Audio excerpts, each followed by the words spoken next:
Alors bonjour à toutes et à tous. Donc je suis Benoît Zint, architecte. Je fais partie de la SCM Studio Lada. Je suis ravi et honoré d'être invité pour cette journée un petit peu spéciale pour l'équipe du parc.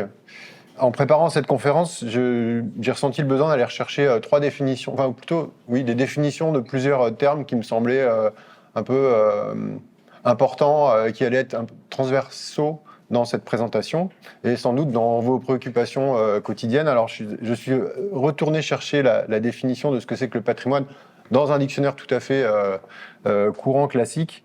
Donc la première définition, c'est les biens de famille, biens hérités de ses parents, synonyme fortune. Alors je ne sais pas si c'est de ça dont on va parler aujourd'hui, mais peut-être plutôt de la deuxième définition, qui est ce qui est considéré comme une propriété transmise par les ancêtres. Voilà, c'est quelque chose qui fait plus sens dans la notion de patrimoine.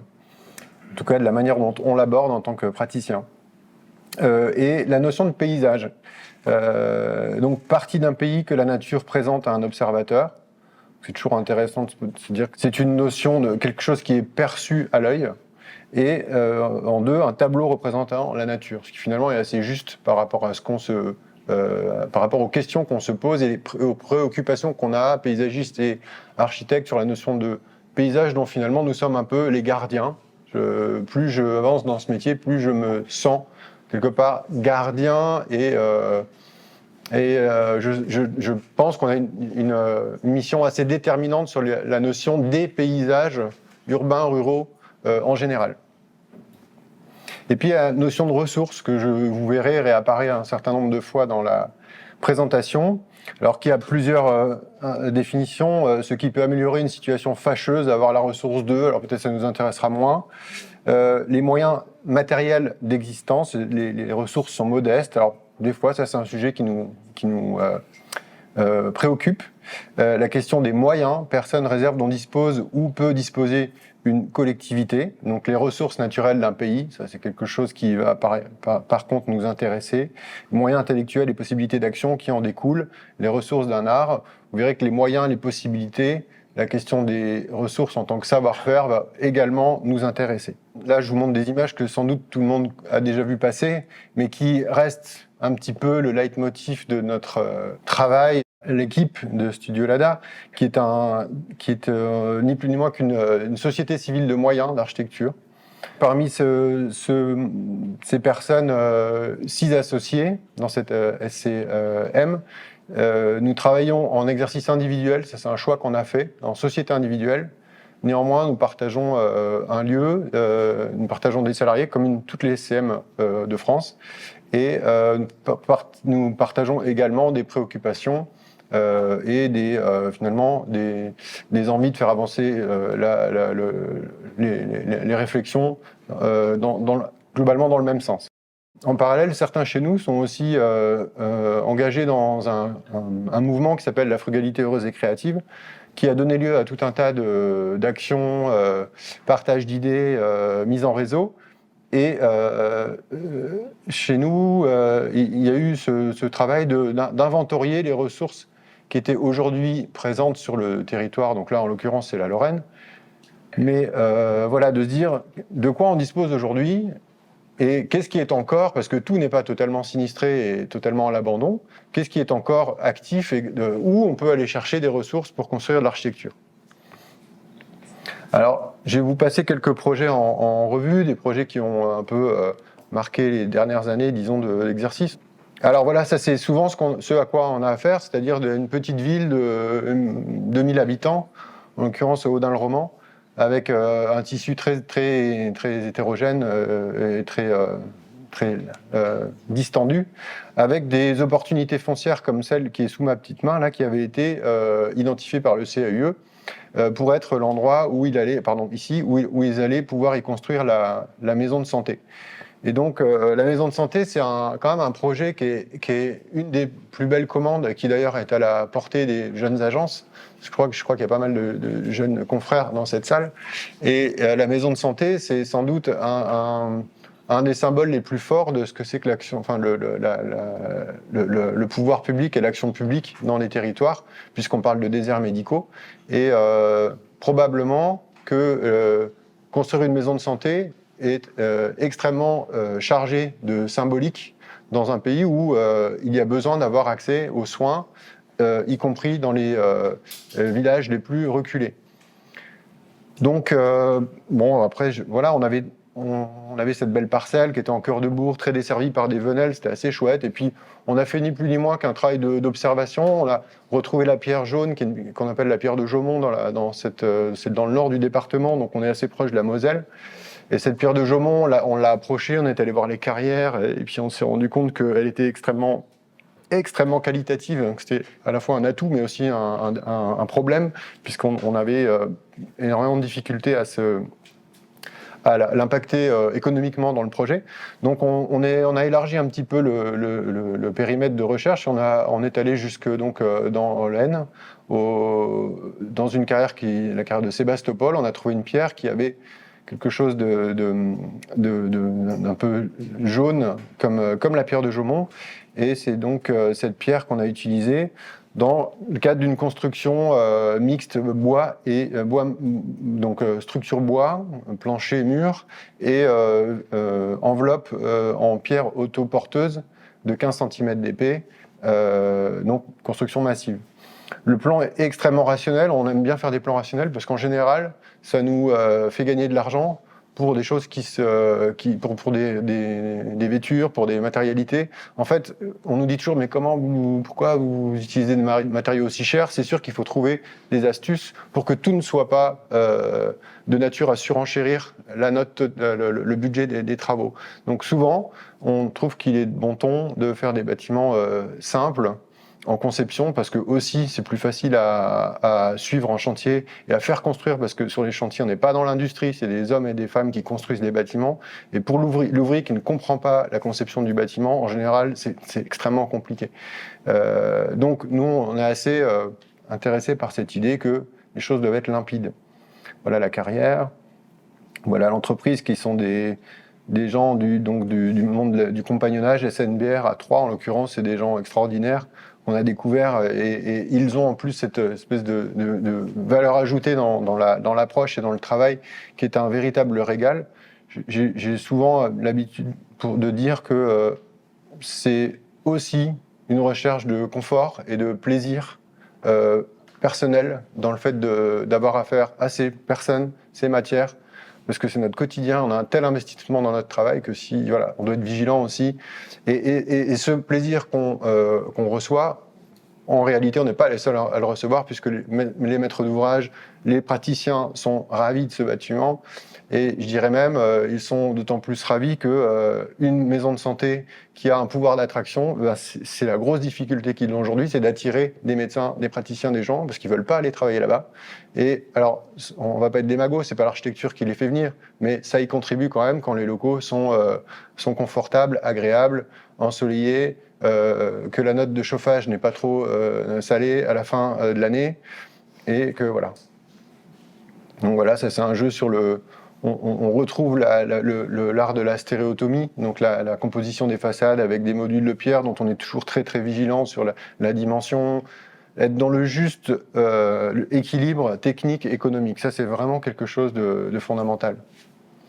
Puis un jour on a eu, donc ça c'est un projet que j'ai mené avec Éléonore Nicolas.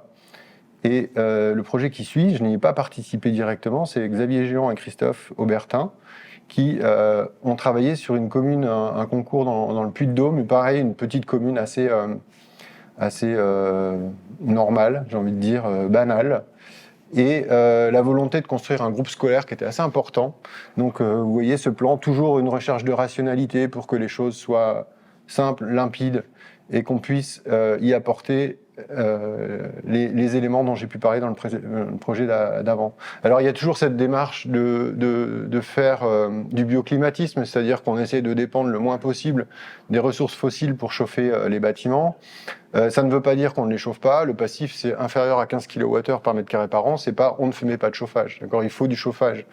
Mais en revanche, tout est fait pour qu'on soit extrêmement dépendant du chauffage et de la clim. Et ça, c'est vraiment des choses contre lesquelles il faut presque avoir une posture dogmatique pour que, à la fin, il y en aura, on le sait, mais le moins possible. C'est vraiment des sujets sur lesquels il faut être en résistance parce qu'aujourd'hui, en fait, et ça fait des décennies, on construit des bâtiments sans se demander ce qu'ils vont consommer, et à la fin, on trouve le système de chauffage et de ventilation qui correspond. Puis souvent, on rajoute une clim, parce qu'en fait, il fait plus chaud que prévu, etc., etc. Donc, c'est un espèce d'acte de résistance sur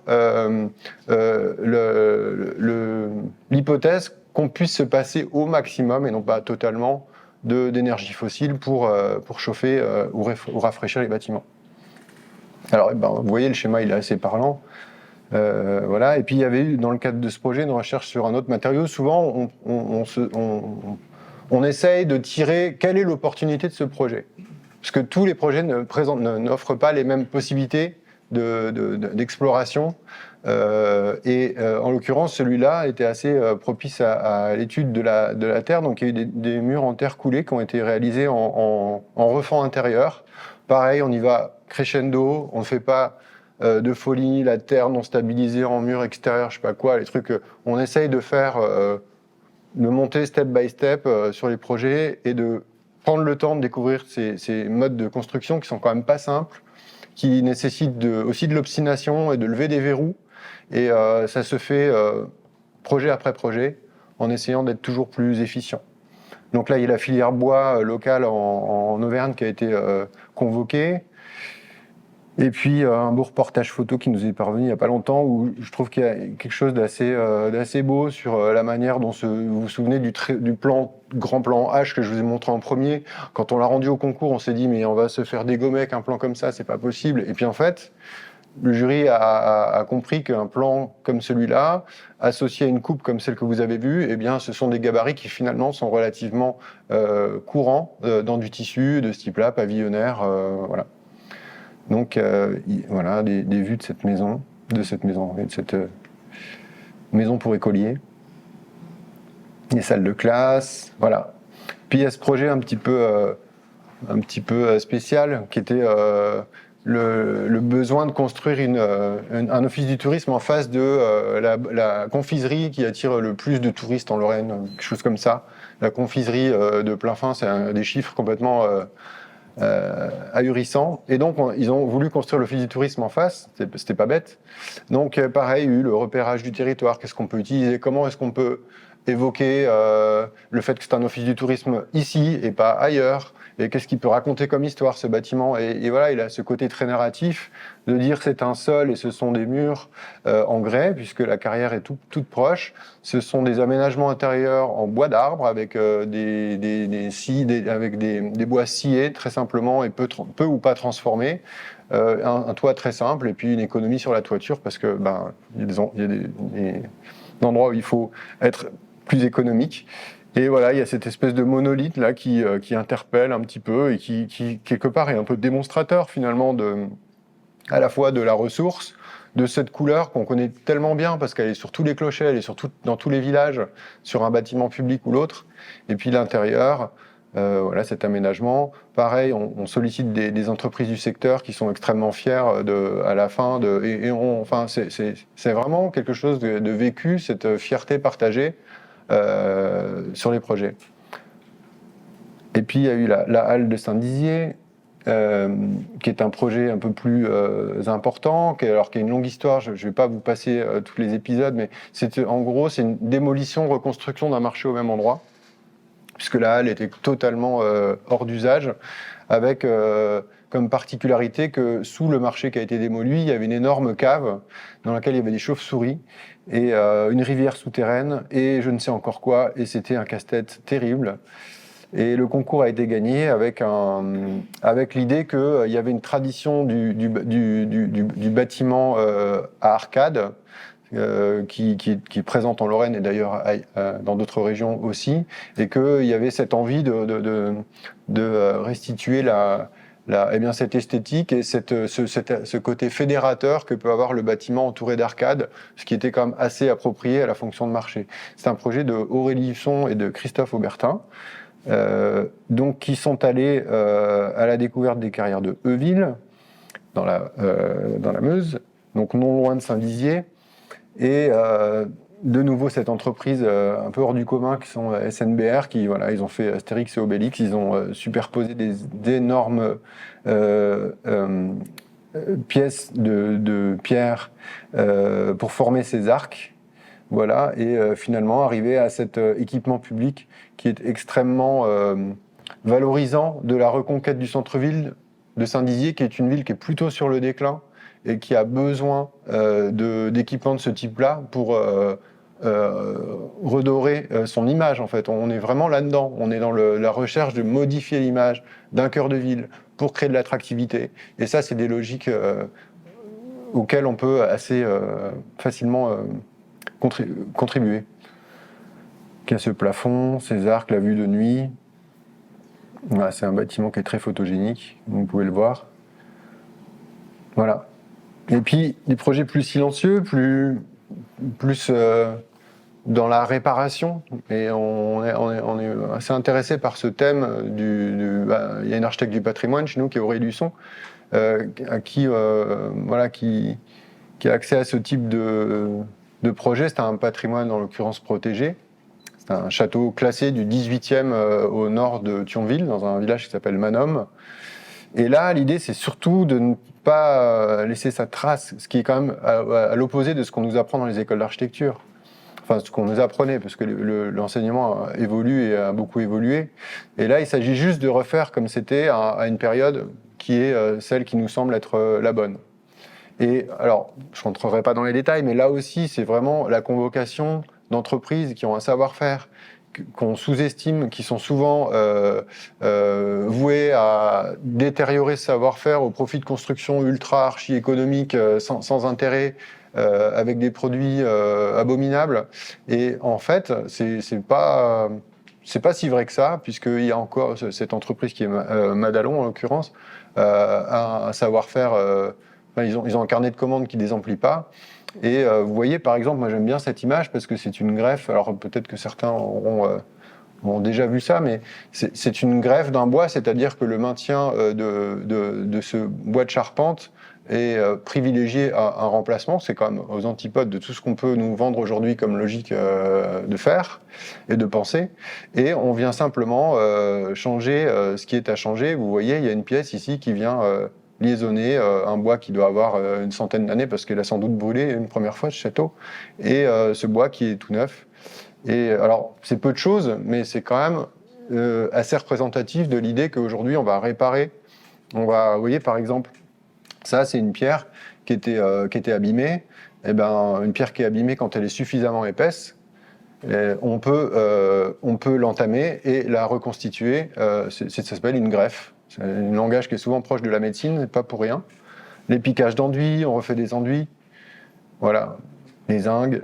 Et le monde des compagnons est assez extraordinaire en cela qu'ils ont un vrai savoir-faire et une vraie fierté, une vraie envie de faire les choses. Ils sont d'ailleurs souvent très têtus, obstinés, comme nous.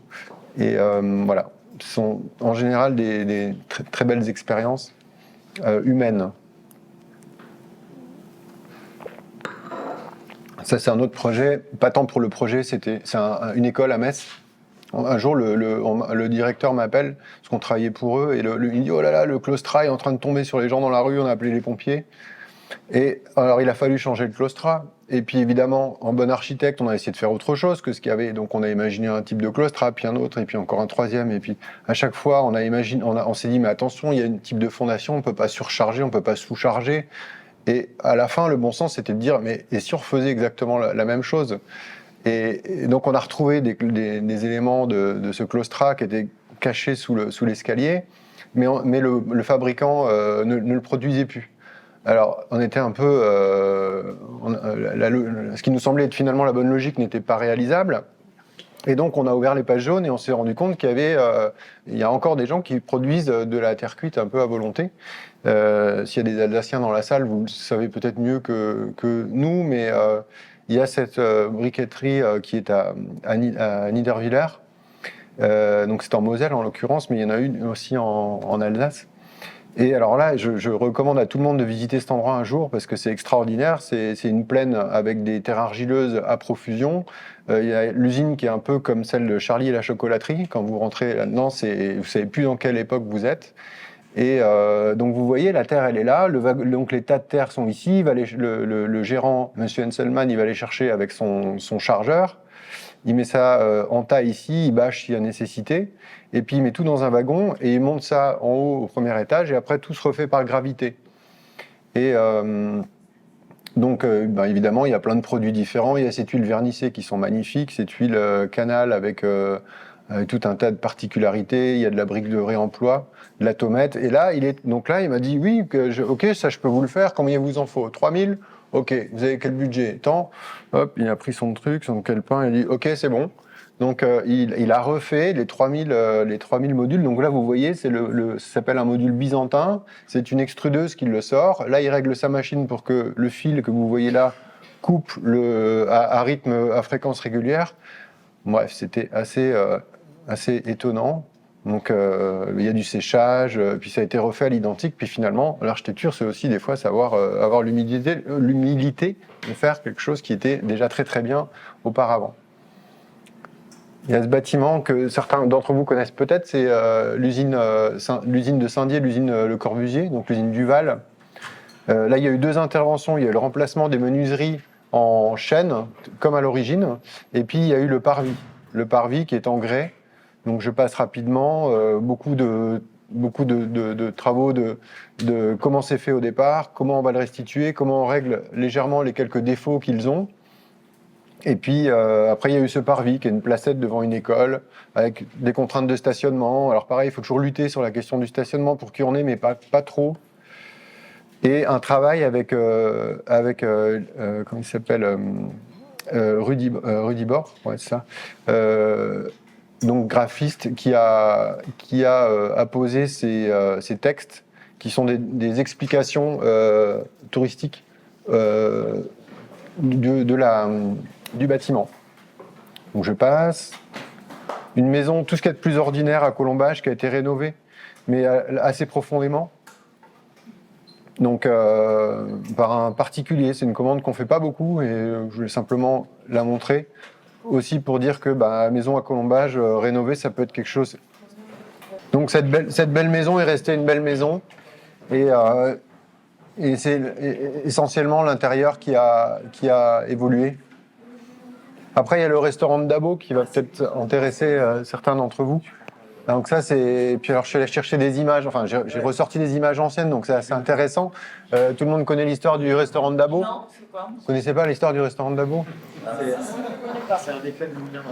Bon, c'est un restaurant qui a brûlé, en tout cas, oui, plusieurs fois, non, mais en tout cas, une bonne fois, il n'y a pas si longtemps. C'est une architecture assez emblématique de ce secteur, de la Moselle, sur le parc. Non, il n'est pas sur le parc. Ah bon? Bon, il est en limite, quoi. Et donc, c'est un restaurant qui est au pied d'une petite basilique qui est au sommet d'un rocher qui s'appelle le rocher de Dabo.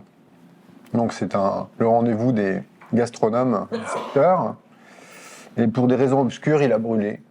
Et il a été reconstruit par des gérants.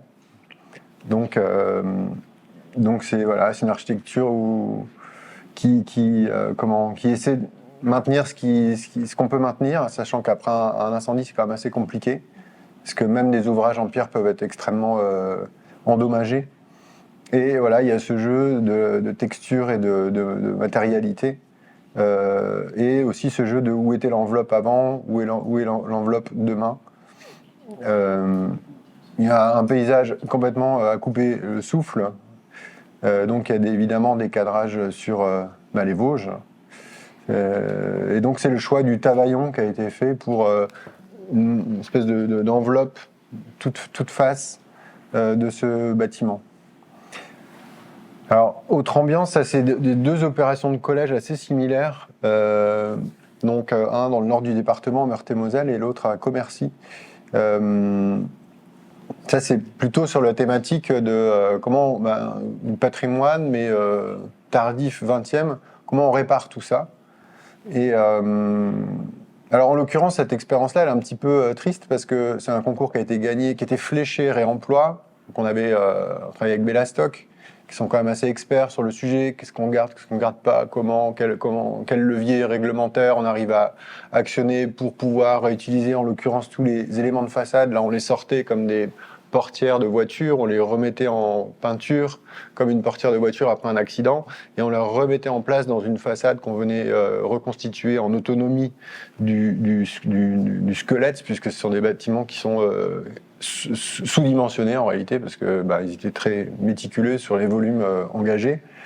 C'était extrêmement optimisé, et donc on refaisait des façades en bois isolé de paille, et on remettait les panneaux de façade donc en finition. Donc on gagne le concours, on travaille pendant 1 an et demi dessus avec des diagnostics à n'en plus finir, on avait quasiment tout levé, et changement de direction au conseil départemental, j'espère que personne n'est du conseil départemental ici, mais bon, enfin bref, et changement de stratégie, on démolit. On relance le concours, on fait un bâtiment neuf. Et on était stupéfaits, parce que c'était pas plus que... Il sera beaucoup plus cher, le collège neuf. Enfin, c'est quand même mieux plus cher. Comment ? C'est quand même mieux plus cher.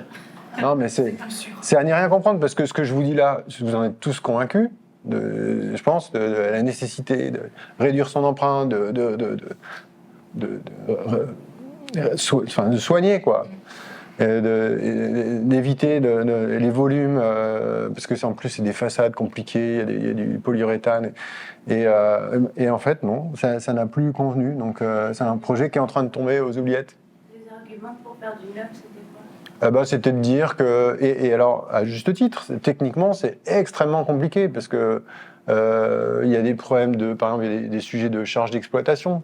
Aujourd'hui, le collège il est en fonctionnement, il y a tous les élèves qu'il y aura demain, mais on ne sait plus justifier par le calcul de ces charges d'exploitation, et le maître d'ouvrage ne sait pas dire j'en prends la responsabilité, puisque j'ai la preuve par l'exemple aujourd'hui que cela fonctionne. Aujourd'hui, on est tout d'un coup tombé dans une espèce de logique de parapluie, ceinture, bretelle et parapluie, alors que c'était hyper bien engagé. Mais bon, peu importe, je ne l'ai pas encore avalé, mais c'était un... Non, mais c'est voilà, surtout que c'était vraiment un projet qui aurait pu être un peu pilote, quoi, dans le plan collège.